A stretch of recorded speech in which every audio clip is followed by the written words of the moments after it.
तो जो पिछली कक्षा हुई थी, पिछली कक्षा में एशिया आपने सभी ने बहुत अच्छे से पढ़ लिया। एशिया का राजनीतिक मानचित्र पढ़ा है। अभी उसका जो भौगोलिक पक्ष है वो आगे आने वाली क्लासेस जब डिटेल से करेंगे तो वहाँ पर भौगोलिक पक्ष और उससे जुड़े हुए परीक्षा उपयोगी अन्य सभी तथ्यों को समझेंगे, है ना।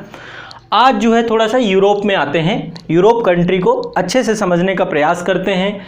इसके भौगोलिक मानचित्र को हम बाद में समझेंगे, पहले राजनीतिक मानचित्र को समझ लेते हैं। राजनीतिक मतलब कि जो कृत्रिम सीमाएं हैं, जो कृत्रिम सीमाएं हैं, कितने देश हैं, है ना, और इसको लेकर के जो जिस तरीके से एशिया में मैंने विभाजन किया था, 6 भागों में एशिया को बांट दिया था, इसको भी कई भागों में बांटने का प्रयास करेंगे, इसको भी आप लोगों को। तो ये आप देख रहे हैं ना, ये आपका पहले तो एशिया है। वैसे आप देखोगे, यदि आप पाओगे तो ये पूरा एक ही महाद्वीप है। ये देखिए, ये पूरा एक ही महाद्वीप है। यहाँ तक देखिए, पूरा एक ही महाद्वीप है। देखिए कंप्लीट एक ही महाद्वीप है पूरा का पूरा। देखिए ये पूरा एक ही महाद्वीप है। देखिए दिख रहा है, ये पूरा रसिया भी आपका एशिया वाला हिस्सा, और ये पूरा।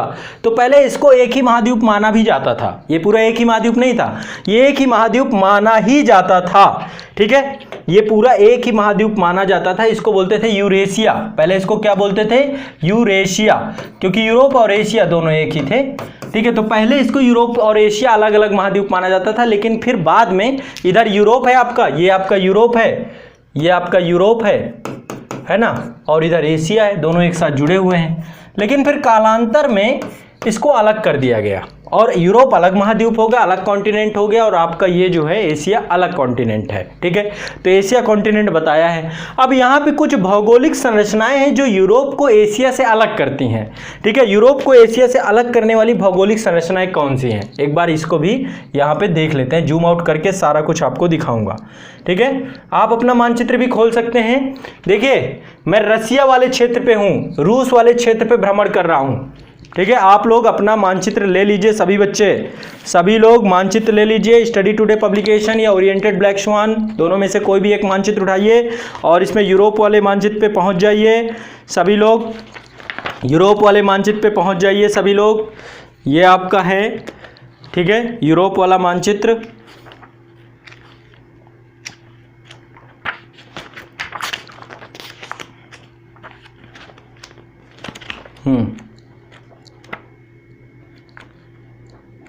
ये है ना यूरोप वाला मानचित्र। ये देखो आधा है, आप इसको देखेंगे तो ये आधा है, मतलब आधा का मतलब ये यहाँ से अलग किया गया। तो इसी में भी देखोगे तो इसमें भी यूराल पर्वत यहाँ पे लिखा होगा, यूराल नदी यहाँ पे लिखा होगा, है ना। यहीं पे आपको कैस्पियन सागर मिल जाएगा, यहीं पे आपको काला सागर मिल जाएगा। तो मैं चाहता हूँ कि आप भी साथ साथ इंगित करते हुए चलिएगा। ठीक है, चलिए अब मैं आपको यहाँ पर एक बार क्लियर करता हूँ इस वाले पूरे मैटर को। तो आप यह देखिए, यहाँ पे एक भौगोलिक संरचना, ये रसिया आधा इधर है, आधा यूरोप में, आधा एशिया में। ठीक है, एशिया में इसका साइबेरिया वाला क्षेत्र है, बड़ा ठंड पड़ती है यहाँ पे, आर्कटिक वृत्त के ऊपर है। ये पूरी रेंज आप देख रहे हैं, ये रेंज यहाँ पे देखिए लिखा हुआ यूराल माउंटेन, ये पूरी रेंज है। ठीक है, ये पूरी रेंज है, इसको बोलते हैं यूराल पर्वत। ये आपका यूराल माउंटेन है, ये यूरोप को एशिया से अलग कर देता है। इधर एशिया हो गया आपका, ठीक है, इधर यूरोप हो गया, दोनों को मिला दीजिए यूरेशिया, है ना। तो ये आप देखिए, ये पूरी माउंटेन रेंज है, ये आपकी पूरी माउंटेन रेंज है। ठीक, ये आपकी पूरी माउंटेन, इसको बोलते हैं यूराल माउंटेन। क्या बोलते हैं इसको? Ural mountain. मिल गया आपके मानचित्र पे, सभी को मिल रहा है। आप अपने अपने मानचित्र पे देखते जाओ। ठीक है, यहीं पे एक रिवर है, यहीं से एक रिवर निकलती है। ये देखिए, इस पर्वत से एक रिवर निकलती है। हाँ, इस पर्वत से एक रिवर निकलती है, इसको बोलते हैं यूराल नदी। ये आपका कैस्पियन सागर पे जल गिराती है। देखिए ये हो गया यूराल पर्वत, यहीं से एक नदी है यूराल रिवर। यूराल रिवर भी आपको मिल गई होगी, कैस्पियन सागर में जल गिराती है, कैस्पियन सागर में जल गिराती है यूराल रिवर। ये देखिए यूराल नदी है। ठीक है, इसके बाद ये देखिए कैस्पियन सागर है, यहाँ पे ये कैस्पियन सागर है, कैस्पियन सागर है। और यहीं पर है काकेशस पर्वत श्रेणी, ये आपका जॉर्जिया, कल मैंने काकेशस राज्य आपको बताए थे ना, जॉर्जिया, आर्मेनिया और अजरबैजान, ये काकेशस राज्य हैं। तो ये आपका देखिए इतना हिस्सा, और फिर ये आपका काला सागर है, यहाँ से ये आपका काला सागर है। ठीक है, ये इधर तुर्की वाला हिस्सा है, इधर तुर्की है। अब ये पूरा का पूरा हिस्सा देखिए, यूरोप को एशिया से अलग कर रहा है, यूरोप को एशिया से अलग कर रहा है। ये इधर, ये सब यूरोप है, इधर एशिया है। यूराल पर्वत, देखो यूरोप से एशिया को अलग करने वाले भौगोलिक कारक, यूराल पर्वत, यूराल नदी, कैस्पियन सागर, काकेशस पर्वत, काला सागर। स्पष्ट है? क्लियर नहीं क्लियर? कर लिया? ये पहले ये यूरोप को एशिया से अलग करने वाले भौगोलिक कारक हैं, यूरोप को एशिया से अलग करने वाले भौगोलिक कारक है। पहले बिल्कुल क्लियर हो जाना चाहिए। फिर देखिए मैं यूरोप तो आज आपको जिंदगी नहीं भूले, कभी भी जिंदगी भर नहीं भूलेंगे आपको चीज़ें। यूरोप जैसे मैंने एशिया आपको याद करा दिया ना जितने देश थे, वैसे ही आपको ये याद करा दूंगा जबरदस्त तरीके से, मज़ा आ जाएगा आपको। ठीक है, ये हो गया आपका कंप्लीट। ठीक है, इतनी बात हो गई कंप्लीट। अब चलिए चलते हैं, एशिया हमने पढ़ लिया, अब हम चलते हैं यूरोप में। ठीक है, मैं क्रम से इसीलिए ले रहा हूँ क्योंकि दोनों महाद्वीप जुड़े थे तो क्रम से ले रहा हूँ। यहाँ पे देखिए बहुत सारे आपको ये येलो कलर के डॉट दिख रहे हैं, ये सारी कंट्रियाँ हैं, देश हैं ये। ठीक है, ये सारे कंट्रियाँ हैं, अभी आएंगे इनको शुरुआत करेंगे, एक एक कंट्री को देखेंगे। लेकिन पहले इसको क्या करते हैं, अब कुछ बांट देते हैं, कई भागों में इसको बांटने का प्रयास करते हैं।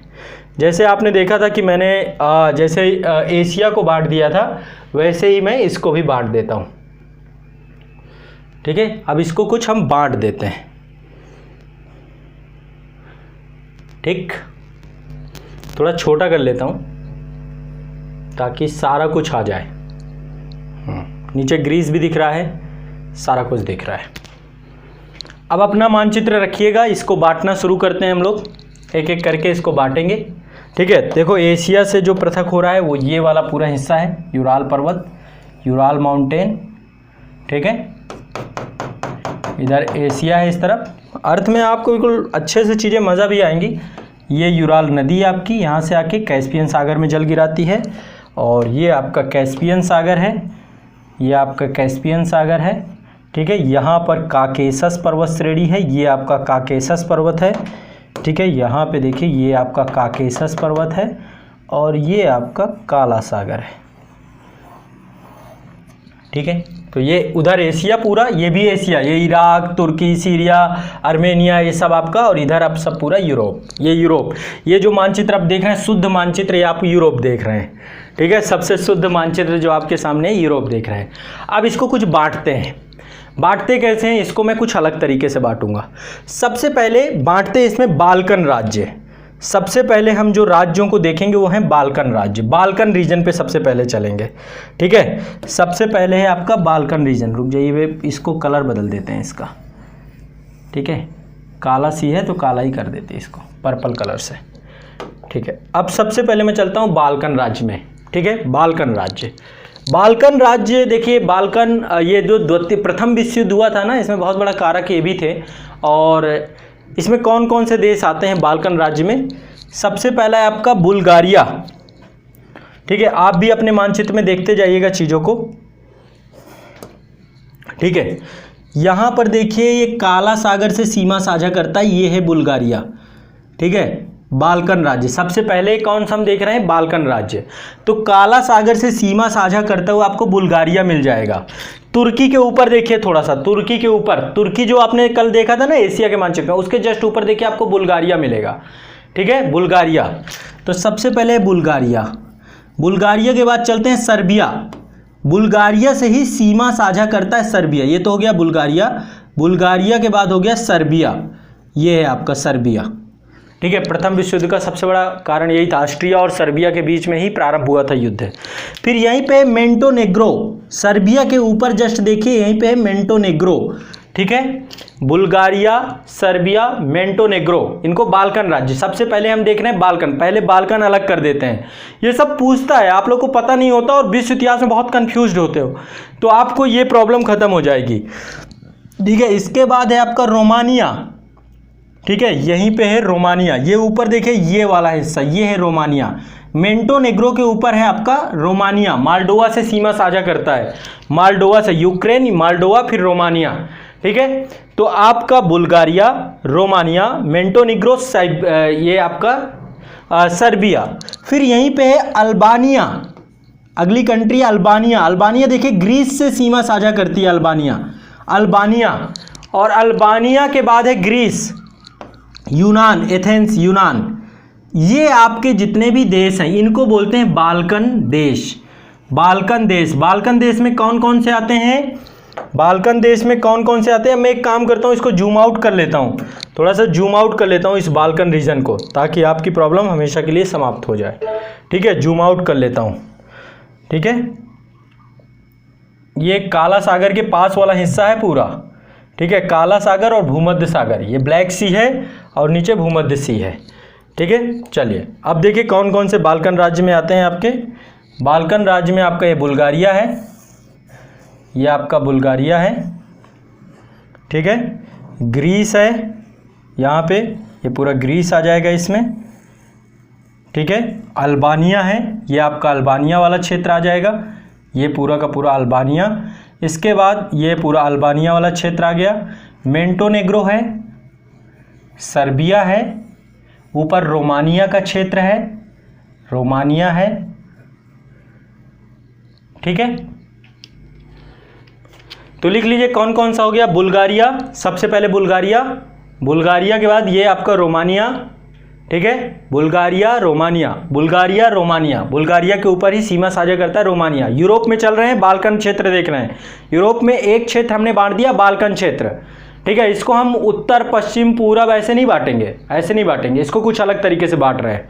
इसमें है पहले आपका रोमानिया, बुल्गारिया रोमानिया बाल्कन क्षेत्र। ठीक है, सर्बिया, सर्बिया देख लिया, सर्बिया। मोंटेनेग्रो, मोंटेनेग्रो देख लिया।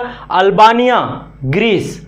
टोटल कितनी कंट्री हो गई? 6 कंट्री आपकी ये बाल्कन रीजन में आती है। बाल्कनाइजेशन की बात करते हैं, छोटे छोटे इस पूरे क्षेत्र को छोटे छोटे भागों में बांट दिया गया। ठीक है, सब प्रथम विश्व युद्ध के पहले के 2 बाल्कन युद्ध भी हुए इस क्षेत्र पे। ठीक है, सब लूट खसोट है। ठीक है, पढ़ाऊंगा विश्व भूगोल में, सारे टॉपिक मैंने पढ़ा भी रखे हैं बच्चों को। ठीक है, तो ये पूरा रीजन को क्या बोलते हैं? यूरोप के। ये यूरोप का कौन सा हिस्सा होगा बताइए? ये यूरोप का कौन सा हिस्सा होगा? दक्षिण वाला हिस्सा, दक्षिण पूरब का हिस्सा है ये। दक्षिण पूरब के हिस्से में क्या है आपके? बाल्कन क्षेत्र है। क्या है? बाल्कन क्षेत्र। ठीक है, क्लियर हो गया कि नहीं क्लियर हो गया? पहले बच्चों क्लियर करो आप लोग, आपको सबको बाल्कन क्लियर हो गया? हमेशा सबको बाल्कन क्लियर हो गया? बाल्कन कंट्री में कौन कौन सी हैं? बुल्गारिया, सर्बिया, मोंटेनेग्रो, रोमानिया और अल्बानिया और ग्रीस। हमेशा के लिए, हमेशा के लिए। वेरी गुड, बहुत बढ़िया। अपने मानचित्र पे सबने इंगित कर लिया इसको। वेरी गुड, बहुत बढ़िया। चलो एक तो ये हो गया, पहले ये क्लियर करके अब आगे चलते हैं, आगे बढ़ते हैं। अब आगे बढ़ते हैं, दूसरे प्रकार की कंट्री आपको लेकर के चलता हूं मैं। बाल्टिक देखो कल बता दिया था, आज थोड़ा सा बाल्टिक और बता दूंगा। ये कंट्री हमेशा जब भी आप कोई सूचकांक देखते हो, अब चलते हैं उत्तर की तरफ। ठीक है, यूरोप के उत्तर में चलते हैं। यूरोप के उत्तर में 2 प्रकार के कंट्रियों का नाम ज़्यादा फेमस होता है, तो यूरोप के उत्तर में चलते हैं। ठीक है, ये उत्तर वाला हिस्सा है पूरा आपका यूरोप का उत्तर। ये जो आपने देखा नॉर्वे, स्वीडन, फिनलैंड, ये वाले क्षेत्र पे आ जाओ सभी लोग। ठीक है, सभी लोग यहाँ पे आ जाओ, इस वाले क्षेत्र पे सभी लोग यहाँ पे आ जाओ। देखो आइसलैंड भी है यहाँ पे, ये देखो ये है ऊपर आइसलैंड, ऊपर आइसलैंड, ये भी कंट्री है। ठीक है, हाँ, तो नॉर्थ वाले रीजन को भी एक बार थोड़ा सा इसको भी डिनोट कर लेते हैं, देख लेते हैं सारी चीज़ों को। ठीक है, अब एक का नाम लिख लीजिए। बाल्कन क्रिएट हो गया। बाल्कन के बाद दूसरा है Scandinavia country. Scandinavia country, Scandinavia country, Scandinavia country, नेविया कंट्री, स्कैंडिनेवियाई देश, याई देश। ठीक है, स्कैंडिनेवियाई देश, इसमें कौन कौन से देश आते हैं? सबसे पहला है आपका नॉर्वे। यहाँ पे देखिए सबसे ऊपर ये वाला हिस्सा, ये नॉर्वे है, ये नॉर्वे है। आप देखते हो ना, ये सब जितने सूचकांक होते हैं उनमें नंबर 1 होते हैं। ठंडी जलवायु वाले देश हैं, है ना, ज़्यादा गर्मी है नहीं यहाँ पे, तो लोग शांति से रहते हैं, प्रसन्न रहते हैं, ज़रूरतें ज़्यादा है नहीं लोगों की, यहाँ पे खुश रहते हैं। भ्रष्टाचार सूचकांक में सबसे ऊपर रहते हैं। ये सब सूचकांक नहीं होता, मतलब भ्रष्टाचार यहाँ पे सबसे कम है ना। लोग जो है फालतू की चीज़ों में नहीं पड़े हैं। ठीक है, इसके बाद यहाँ पे अपराध बहुत कम है, सारी चीज़ें यहाँ पर जितने सूचकांक, चाहे प्रसन्नता सूचकांक देख लीजिए, चाहे जितने सूचकांक देखेंगे सब में नंबर 1 रहते हैं। स्वच्छता सूचकांक देख लीजिए सब जगह। पहला नॉर्वे हो गया स्कैंडिनेवियाई में। दूसरा है स्वीडन, नॉर्वे से ही सीमा साझा करता है स्वीडन, आपका ये रहा स्वीडन, ठीक है, नॉर्वे से ही सीमा साझा करता है आपका स्वीडन। तीसरा हो गया डेनमार्क, यहाँ पे है डेनमार्क, ये है डेनमार्क। और चौथा है आपका आइसलैंड, आइसलैंड। इन 4 कंट्रियों को मिला दें तो इन 4 कंट्रियों के मिलाने से कंट्रियों का नाम बनता है, 4 कंट्रियों के समूह को क्या बोलते हैं? स्कैंडिनेवियाई देश, स्कैंडिनेवियाई देश, स्कैंडिनेवियाई देश। बताइए कोई दिक्कत हो तो। स्कैंडिनेवियाई देश कौन कौन से देश हैं? आइसलैंड, नॉर्वे, स्वीडन और डेनमार्क। क्लियर है कि नहीं क्लियर है? क्लियर है नहीं क्लियर है? ठीक। इसके बाद यहाँ पे बाल्टिक राज्य, कल मैंने आपको बताए थे, बाल्टिक राज्य में एस्टोनिया, दूसरा है बाल्टिक राज्य, बाल्टिक उत्तर में ही है आपके अभी बाल्टिक राज्य, ठीक है। स्कैंडिनेवियाई के बाद बाल्टिक राज्य, एस्टोनिया, लाटविया, लिथुआनिया, ठीक है, ये हैं आपके 3 राज्यों को मिलाकर के बाल्टिक राज्य बनते हैं। एस्टोनिया, लाटविया और लिथुआनिया, एस्टोनिया, लाटविया और लिथुआनिया, ठीक है, एस्टोनिया, लाटविया और लिथुआनिया, एस्टोनिया, लाटविया और लिथुआनिया। एक फैक्ट यहाँ पे, एक तथ्य और जान लीजिए, आइसलैंड की जो राजधानी है विश्व की सबसे उत्तरतम राजधानी है, मतलब सबसे उत्तर में जो सबसे विश्व की सबसे उत्तरतम राजधानी आइसलैंड की राजधानी है। कोई बताएगा कि आइसलैंड की राजधानी क्या है? कोई बताएगा आप में से कि आइसलैंड की राजधानी क्या है? कोई बताएगा आइसलैंड की राजधानी क्या है? रेकजाविक, इसकी राजधानी है रेकजाविक, रेकजाविक, रेकजाविक आइसलैंड की सबसे उत्तरतम राजधानी है। विश्व की सबसे उत्तरतम राजधानी आइसलैंड की राजधानी है रेकजाविक, ठीक है, क्लियर है। तो ये हो गए स्कैंडिनेवियाई देश और ये हो गए बाल्टिक राज्य। बाल्टिक मतलब जो, तो बाल्कन राज्य अलग है और बाल्टिक राज्य अलग है। बाल्कन और बाल्टिक दोनों अलग अलग हैं। बाल्टिक और, हाँ वेरी गुड, बहुत बढ़िया, बाल्टिक और बाल्कन दोनों अलग अलग हैं, ठीक है। बाल्टिक राज्य अलग हैं, बाल्कन राज्य अलग हैं। बाल्टिक राज्यों में Estonia, Latvia, Lithuania, Estonia, Latvia, Lithuania, Estonia, Latvia, Lithuania, Estonia, Latvia, Lithuania, Estonia, Latvia, Lithuania, Estonia, Latvia, Lithuania. ये कैसे राज्य हैं आपके? ये राज्य आपके हैं बाल्टिक राज्य, ठीक है। और बाल्कन राज्य आपके अलग हैं, बाल्टिक राज्य आपके अलग हैं, ठीक है। बाल्टिक राज्य अलग हैं, बाल्कन राज्य अलग है। बाल्कन राज्य आपका ये वाला क्षेत्र बाल्कन क्षेत्र है और बाल्टिक क्षेत्र आपका वहाँ पे है, ठीक है, क्लियर है। कोई बताए कोई दिक्कत हो तो। इतने में बाल्टिक और ये बाल्टिक सब याद हो, याद ही करते जाना है। मैं ये नहीं है कि फ्यूचर के लिए आपको सब बता रहा हूँ, सब आज का ही खेल है, आज पे सारा काम करना है, आज ही पे चीज़ें आपको याद होनी चाहिए। चलिए अब इस पे आते हैं। यहाँ पे एक देखिए प्रायद्वीप है, अटलांटिक महासागर पे भूमध्य सागर से भी जुड़ा हुआ है एक, ये प्रायद्वीप है। इस प्रायद्वीप में 2 देश हैं। प्रायद्वीप मतलब जो आपको पता ही है कि प्रायद्वीप का मतलब क्या होता है।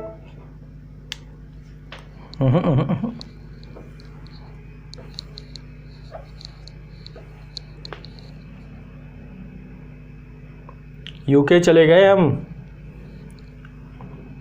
यूके नहीं जाना, यहाँ पे आना है। ये एक प्रायद्वीप है और इस प्रायद्वीप में 2 देश हैं, ठीक है। अगला लिख लीजिए, ये पूरा ये प्रायद्वीप है, 3 तरफ से जल से घिरा हुआ है, ठीक है। इसमें 2 देश हैं, पहला है पुर्तगाल है, दूसरा है आपका स्पेन है। ये आप देखिएगा, ये आपका पुर्तगाल है इसमें और यहाँ पे स्पेन है। इसको क्या बोलते हैं? इसको बोलते हैं आइबेरिया प्रायद्वीप। क्या बोलते हैं? आइबेरिया का प्रायद्वीप। क्या बोलते हैं इसको? आइबेरिया का प्रायद्वीप। तो आइबेरियन राज्य, आइबेरियन राज्य पूछता है, आइबेरियन राज्य। तो आइबेरियन राज्य कौन कौन से हैं? पुर्तगाल और स्पेन। पुर्तगाल और स्पेन को आइबेरियन राज्य बोलते हैं। क्या बोलते हैं? आइबेरियन राज्य। कोई बताए? अब देखिए 2 राज्य और हैं, 3 राज्य और हैं। यहाँ पे आगे बढ़ते हैं, ऊपर थोड़ा चलते हैं इस वाले क्षेत्र में।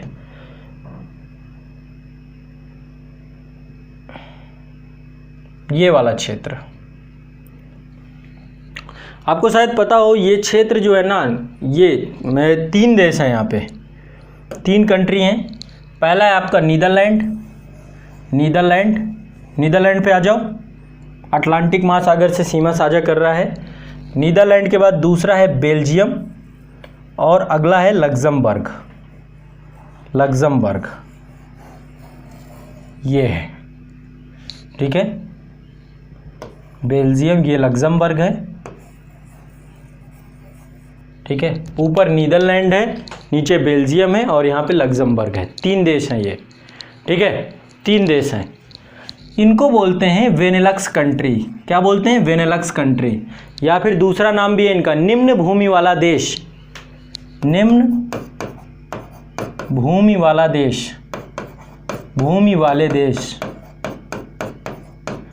यहाँ पे जो ये पूरी लैंड है ना, समुद्र तल से भी काफ़ी नीचे है, समुद्र तल से भी काफ़ी नीचे है और यहाँ पे एग्रीकल्चर लैंड बहुत कम है। तो यहाँ पे एक टेक्नोलॉजी का भी प्रयोग नीदरलैंड ने किया है। इन्होंने क्या किया है, समुद्र के पीछे ढकेल दिया है। पीछे कैसे ढकेल दिया? कंक्रीट की एक बहुत बड़ी दीवार बना दी है, एक रिजर्वायर की तरह, जैसे रिजर्वायर डैम होता है ना, वैसे ही कंक्रीट की बड़ी दीवार बना करके समुद्र के पानी को उसके पीछे डाल दिया पूरा का पूरा। तो उस दीवार के इस तरफ फिर एग्रीकल्चर किया जाता है। तो एक एग्रीकल्चर लैंड इनके पास ना होने के बावजूद भी इन्होंने खुद की अपनी एग्रीकल्चर लैंड बनाई है नीदरलैंड वाले क्षेत्र में, टेक्नोलॉजी को लेकर के, ठीक है, टेक्नोलॉजी का प्रयोग करते हुए। तो ये आपके 3 कंट्री है, नीदरलैंड, बेल्जियम और लग्जमबर्ग। इनको बोलते हैं बेनीलक्स। क्या बोलते हैं इनको? बेनीलक्स कंट्री, बेनीलक्स कंट्री, बेनीलक्स कंट्री। क्या बोलते हैं? बेनीलक्स कंट्री, बेनीलक्स कंट्री। 3 देश ये आपके हैं, बेल्जियम, नीदरलैंड और लग्जमबर्ग। क्या है? बेल्जियम, नीदरलैंड और लग्जमबर्ग। कोई बताए कोई दिक्कत है तो? कोई बताए कोई दिक्कत है तो? इतने में कितने देश बता दिए मैंने आपको? सबसे पहले बाल्कन बताए। बाल्कन समझ में आ गए, कहाँ पर है? दक्षिण पूर्व में नीचे वाले हिस्से में बाल्कन कंट्री 6 देश थे। 6 देश में बुल्गारिया, सर्बिया, मोंटेनेग्रो, रोमानिया और अल्बानिया और ग्रीस। क्लियर है? इसके बाद फिर मैंने आपको इसके बाद आपको बताए स्कैंडिनेवियाई कंट्री, जिसमें नॉर्वे, स्वीडन, डेनमार्क और आइसलैंड 4 देश ये थे। फिर मैंने आपको बाल्टिक राज्य बताए, जिसमें आपका लाटविया, एस्टोनिया और लिथुआनिया था, बाल्टिक राज्य हो गए। इसके बाद हमने आइबेरियन देश देखे, 2 देश आइबेरिया देख लिया, आइबेरिया प्रायद्वीप में स्पेन और पुर्तगाल। इसके बाद हमने ये बेनीलक्स कंट्री देख लिए, ठीक है। अब आगे देखते हैं थोड़ा सा ग्रेट ब्रिटेन और यूके का दोनों का कॉन्सेप्ट क्या है। ये वाले हिस्से पे आ जाते हैं। यहाँ पे ये जो आपका है ग्रेट ब्रिटेन और यूके, तो यहाँ पे देखिए लिखा हुआ United kingdom, United kingdom. Kingdom शब्द का समझते हैं ना, राजतंत्रात्मक व्यवस्था को ये दिखाता है, ठीक है। तो सबसे पहले समझते हैं ग्रेट ब्रिटेन किसे कहते हैं, फिर इसके बाद देखेंगे कि यूके क्या है। पहले ग्रेट ब्रिटेन को देखेंगे। तो ये पूरा एक आइलैंड है, यहाँ पर देखिए एक आइलैंड है। इस आइलैंड में एक क्षेत्र है जिसको वेल्स कहते हैं। ये वाला क्षेत्र जो है लिवरपूल और ये पूरा क्षेत्र है, इसको वेल्स कहा जाता है, वेल्स रीजन कहा जाता है। क्या बोलते हैं इसको? वेल्स रीजन, ठीक है। इस क्षेत्र को क्या बोलते हैं? वेल्स रीजन, ठीक है। ये आपका वेल्स है। ऊपर वाला नॉर्थ वाला जो हिस्सा है इसको बोला जाता है स्कॉटलैंड। क्या बोला जाता है? नॉर्थ वाले हिस्से को स्कॉटलैंड रीजन। ये पूरा आपका स्कॉटलैंड क्षेत्र है, ठीक है। और बाकी का जितना भी हिस्सा है ये पूरा का पूरा हिस्सा इंग्लैंड कहलाता है आपका। तो ये है आपका बाकी का हिस्सा जितना भी है सब इंग्लैंड कहलाता है आपका, ठीक है, इंग्लैंड कहलाता है ये। तो ग्रेट ब्रिटेन पहले समझते हैं। ग्रेट ब्रिटेन में इन तीनों को मिला देते हैं तो ग्रेट ब्रिटेन बनता है। कौन कौन सा? स्कॉटलैंड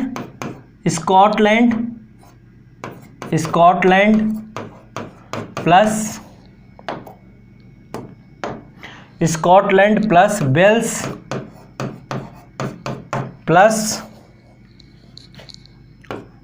प्लस इंग्लैंड, ये तीनों को जोड़ दीजिए तो क्या बनता है आपका? Great Britain. क्या बनता है आपका? तीनों को जोड़ देने से ग्रेट ब्रिटेन। क्या बनता है? तीनों को जोड़ देने से ग्रेट ब्रिटेन। क्या बनता है? तीनों को जोड़ देने से Great Britain. Scotland, Wales plus England, क्या बनता है इन तीनों को जोड़ देने से? Great Britain. क्या बनता है? ग्रेट ब्रिटेन, ठीक है। इसके बाद दूसरा है आपका, ग्रेट ब्रिटेन के बाद दूसरा है आपका यूनाइटेड किंगडम, यूके। यूके में क्या क्या आता है, ये आप देखिए आयरलैंड का दो भागों में आयरलैंड है, एक है सदर्न आयरलैंड, दूसरा है नॉर्दर्न आयरलैंड। आयरलैंड दो भागों में है आपका, तो ये लिखा हुआ है नॉर्दर्न आयरलैंड, ये वाला हिस्सा, ठीक है, ये वाला हिस्सा नॉर्दर्न आयरलैंड। यूके में आपका ग्रेट ब्रिटेन जुड़ जाता है, ग्रेट ब्रिटेन जुड़ जाता है। ग्रेट ब्रिटेन का मतलब क्या है, ये तीनों यानी स्कॉटलैंड, वेल्स और इंग्लैंड, प्लस उत्तरी आयरलैंड जुड़ जाता है आपका, उत्तरी आयरलैंड जुड़ जाता है, आयरलैंड जुड़ जाता है। तो ये क्या कहलाता है, यूके, यूनाइटेड किंगडम कहलाता है, राजधानी लंदन है, ठीक है। बताइए दोनों कंसेप्ट क्लियर हो गए आपके। ग्रेट ब्रिटेन स्कॉटलैंड, वेल्स और इंग्लैंड को मिलकर के ग्रेट ब्रिटेन बनता है, और यूके आपका ग्रेट ब्रिटेन और उत्तरी आयरलैंड को बन के बनता है। ये क्लियर है, स्पष्ट है? बताइए सभी लोग पहले, ठीक है, बताइए, कोई दिक्कत हो तो बताइए।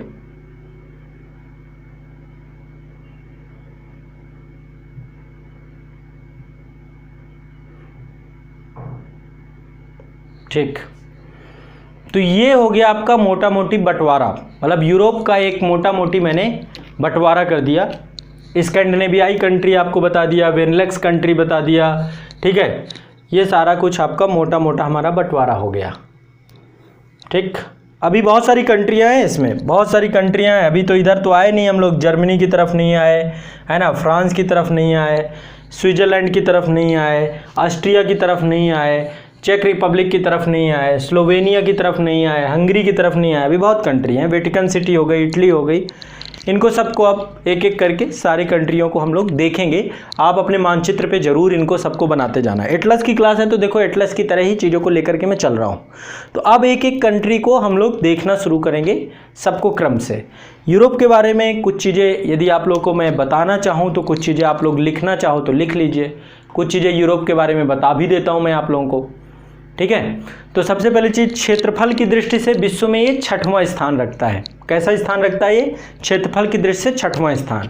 पहले नंबर पे आपको पता है एशिया था, पहले नंबर पे एशिया, दूसरे नंबर पे अफ्रीका, तीसरे नंबर पर उत्तरी अमेरिका, चौथे अमेरिका में दक्षिणी अमेरिका, 5वें नंबर पे अंटार्कटिका और 6वें नंबर पे आपका ये।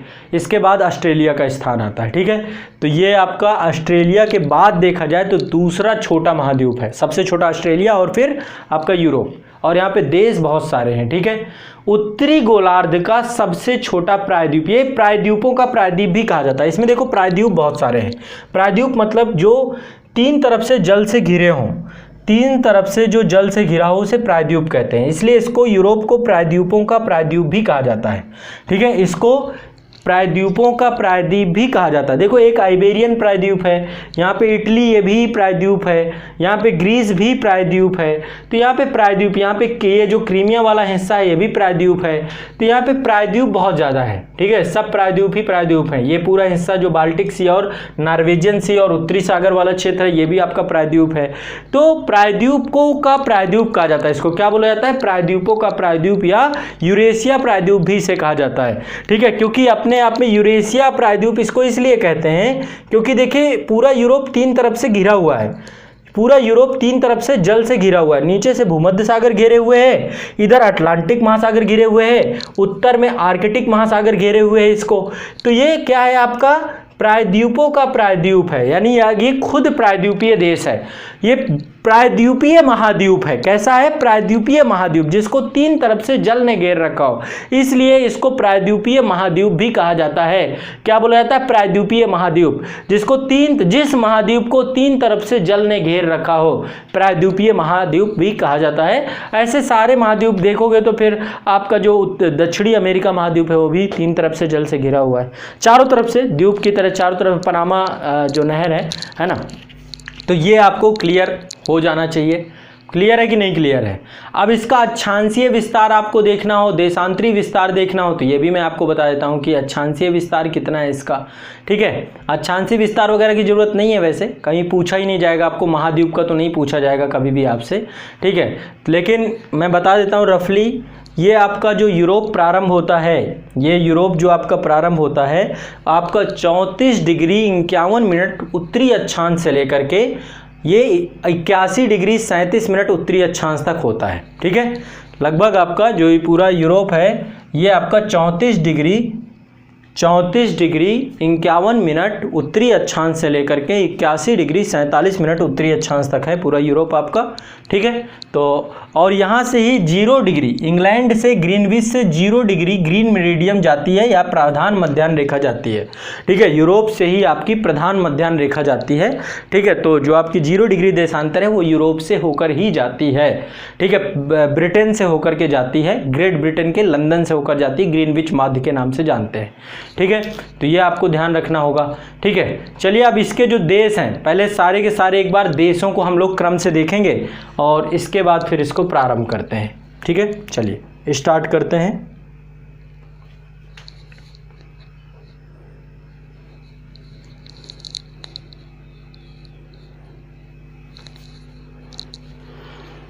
अपना पेन कागज़ निकाल लीजिए और साथ में अपना एटलस भी निकाल लीजिएगा ताकि जो चीज़ें मैं आपको बताता जाऊं क्रम से आप लोग चीज़ों को समझते चले जाएं। एक मिनट।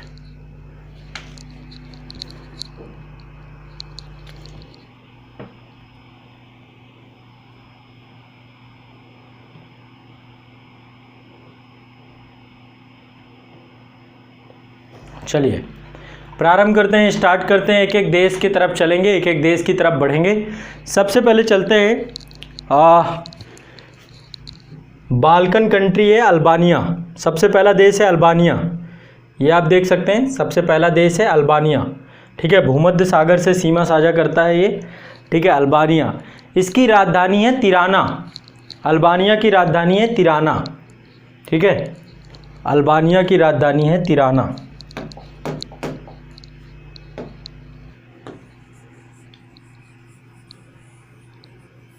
अल्बानिया की राजधानी ये है आपका अल्बानिया और इसकी राजधानी है तिराना, ठीक है। इसकी राजधानी है तिराना, ठीक है। यहाँ पे जो मुद्रा चलती है, यहाँ की मुद्रा है लेक। यहाँ की मुद्रा कौन सी है? लेक मुद्रा चलती है यहाँ पे, लेक। और यहाँ की जो राजभाषा है अल्बानियन बोली जाती है। यहाँ पे क्या बोली जाती है? अल्बानियन बोली जाती है। तो ये हो गया आपका, ठीक। एक बात। चलिए नेक्स्ट कंट्री चलते हैं यूरोप के।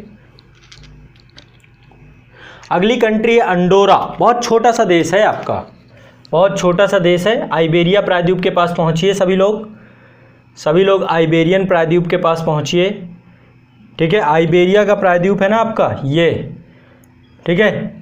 यहाँ पे आइबेरिया का प्रायद्वीप है आपका, पुर्तगाल है जिसमें स्पेन है। यहीं पर देखिए आपका ये भूमध्य सागर के जस्ट ऊपर ही यहाँ पे अंडोरा एक देश है। छोटा सा देश है, पिंटू सा छोटा सा देश है अंडोरा।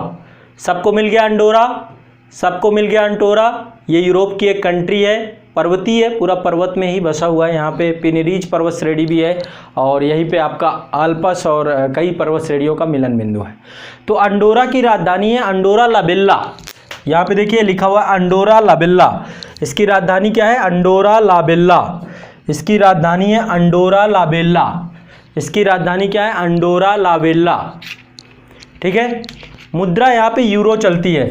ज़्यादातर देखो यूरोपीय यूनियन में जितने भी देश यूरोपीय यूनियन से जुड़े हुए हैं तो ज़्यादातर एक ही मुद्रा आपको मिलेगी, यूरो ज़्यादातर। बाकी मैं आगे बताऊंगा यूरोपीय यूनियन क्या है, किस तरीके से यहाँ पे कभी पर्यटन का देखो आप लोगों का आशीर्वाद रहा तो कभी मैं जब जाऊंगा यूरोप तो यहाँ से आपको पढ़ाऊंगा, खड़े होकर के एक एक चीज़ें बताऊंगा, पढ़ाऊंगा, घुमाऊंगा आपको। यूरोपीय यूनियन के जितने भी देश हैं मेरा बड़ी इच्छा है, तो जब कभी आप लोग का आशीर्वाद रहा तो ज़रूर जाऊँगा। बूढ़ जब तक मतलब कि मरने से पहले एक बार तो जाना ही है। राजभाषा इसकी कैटलन। यहाँ पर राजभाषा चलती है कैटलन, ठीक है। राजभाषा यहाँ पर चलती है कैटलन, ठीक। तो ये आपका अंडोरा देश है, छोटा सा देश है, पिंटू सा है, ठीक है। अंडोरा ला बेल्ला इसकी राजधानी है, ठीक। ये हो गया। चलते हैं आगे। गूगल अर्थ में आज देख रहे हैं, एक समय आएगा कि आपको मैं डायरेक्टली प्रत्यक्ष भी दिखाऊंगा। अगला चलते हैं ऑस्ट्रिया। जर्मनी के पास ही है, जर्मनी से सीमा साझा करता है ये, ठीक है। ऑस्ट्रिया ये बड़ा फेमस जगह है ये ऑस्ट्रिया। प्रथम विश्व युद्ध और द्वितीय विश्व युद्ध में बड़ा चर्चा और हिटलर की निगाह इसमें काफ़ी लगी रही।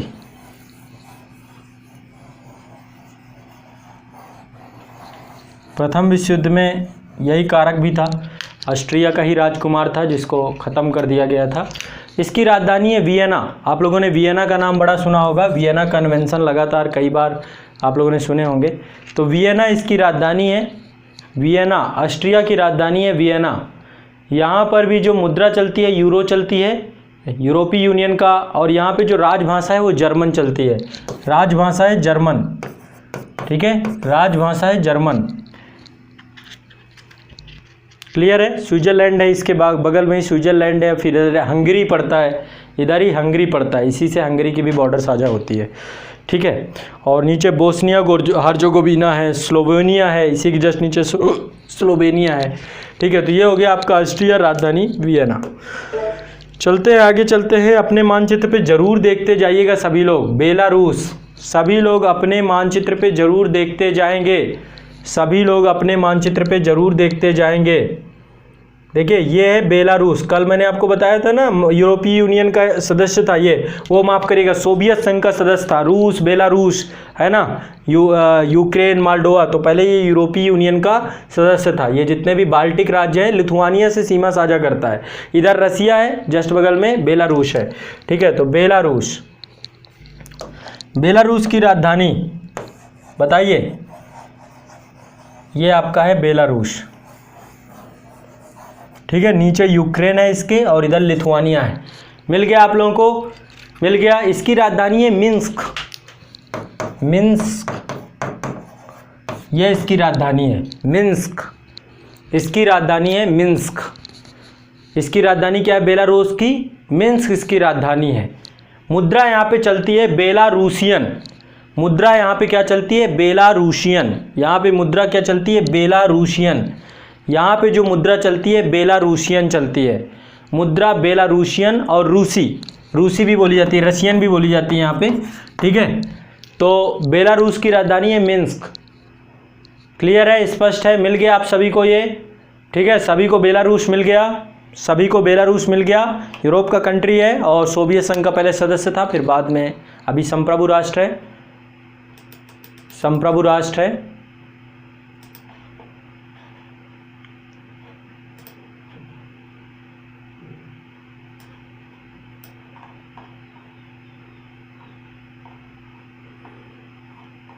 चलिए नेक्स्ट आगे चलते हैं।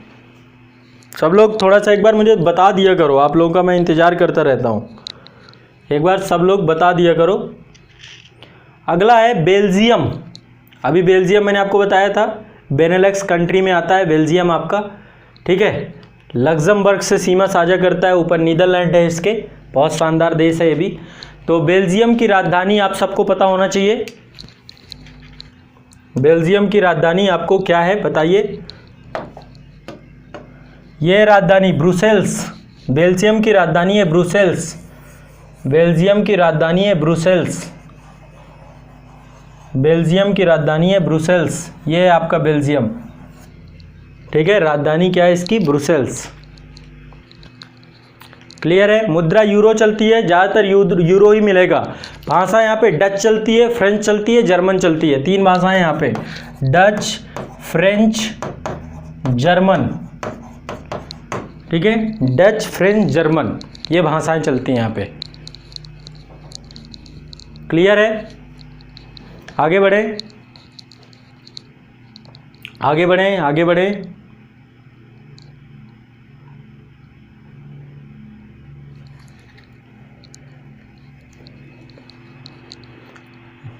हाँ हाँ, नाटो का हेडक्वार्टर, बिल्कुल। बाकी आगे बताऊंगा नाटो वगैरह, वो तो फिर सब चर्चा होगी जब हम हर चीज़ पढ़ेंगे, कुछ भी नहीं छोड़ के चलूँगा आप लोगों को, सब बिल्कुल दिमाग में बैठाना है मुझे। इसको पढ़ा के मैं यदि सफल हो पाया ना इस पे, तो आपका तो बहुत सारे सब्जेक्ट आपको बहुत मज़ेदारी से फिर याद होंगे, ठीक है। आगे चलते हैं नेक्स्ट।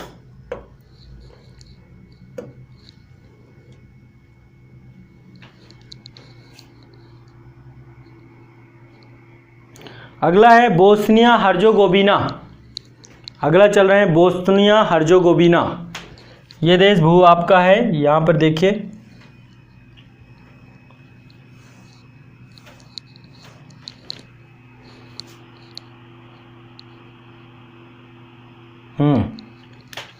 बोस्निया हर्जेगोविना कुछ इसमें इशू आया है, शायद टेक्निकली कुछ इशू आया है, कोई नहीं, तब तक मैं सिस्टम से अपने इसका प्रयोग करूँगा।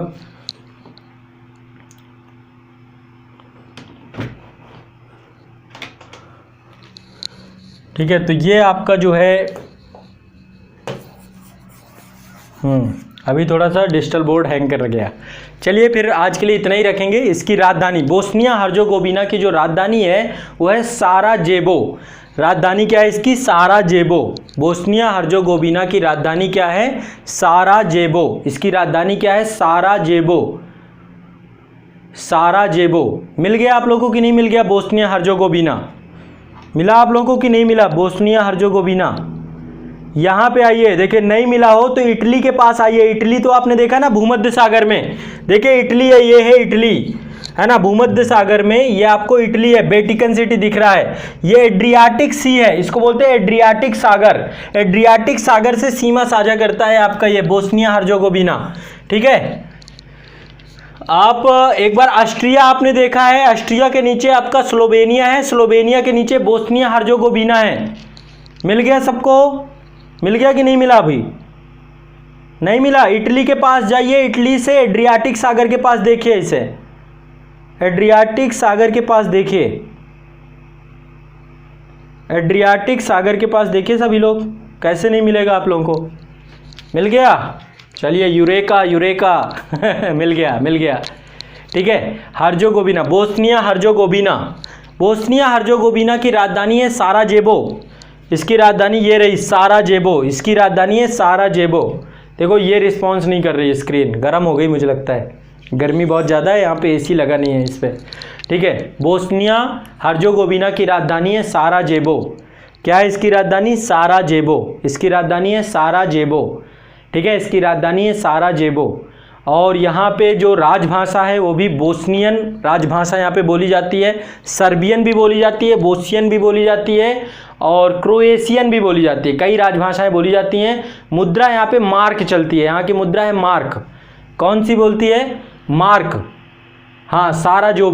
ठीक है, मुद्रा है यहाँ पे मार्क मुद्रा चलती है। ठीक है, क्या बोलते हैं इसकी मुद्रा को? कर्नल तिबिल्ला मार्क। तो मार्क याद कर लो, मार्क से ही ठीक रहेगा। तो ये हो गई आपकी यूरोप की आज कुछ कंट्रियाँ और कुछ बेसिक्स के बारे में यूरोप में मैंने आपको बता दिया। नेक्स्ट, हाँ, मार्क करेंसी है यहाँ की, मार्क यहाँ की करेंसी है। बिल्कुल बिल्कुल। ठीक है, तो ये जो है आज के लिए इतना ही रखते हैं, क्योंकि थोड़ा सा सिस्टम में कुछ एरर आ रहा है। कल फिर आगे बढ़ेंगे, इसके आगे नेक्स्ट आगे कल करेंगे। ठीक है, कल यूरोप आपका पूरा राजनीतिक हो जाएगा और कुछ चीज़ें यूरोप की मैं लिखवा भी दूंगा आप लोगों को। कुछ यूरोप की बेसिक कुछ चीज़ें और लिख लेंगे, देख लेंगे। तो एक बार आप सभी थोड़ा सा मतलब कि मुझे फीडबैक ज़रूर दिया करिए। सभी छात्र एक बार फीडबैक ज़रूर दिया करिए और कैसा रहा आपको, क्लास क्या है। ठीक है, नार्डिक कंट्री कल बता दूंगा निशांत गुप्ता जी, कल नार्डिक कंट्री भी आपको बता दूंगा। ठीक है, नार्डिक कंट्री वगैरह कल सारा कल इस पर डिस्कस कर लेंगे। कल अभी है, अभी तो ख़त्म नहीं है ना। तो एक बार सभी लोग अपना फीडबैक ज़रूर दिया करो और मतलब जितना है सब याद हो जा रहा है कि नहीं याद हो जा रहा है। विश्व भ्रमण हम पूरा करेंगे, पूरे विश्व के देश आपको एक एक करके दिखाऊंगा। याद भी आज तक नहीं हुए होंगे तो याद भी करवा दूंगा, इसकी भी जिम्मेदारी मेरी है।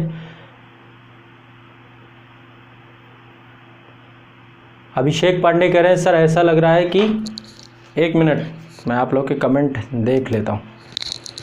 कह रहे हैं ऐसा लग रहा है कि पूरा यूरोप के घर पे बैठे हुए हैं, घूम रहे हैं। चलिए, वेरी गुड, मज़ा आएगा।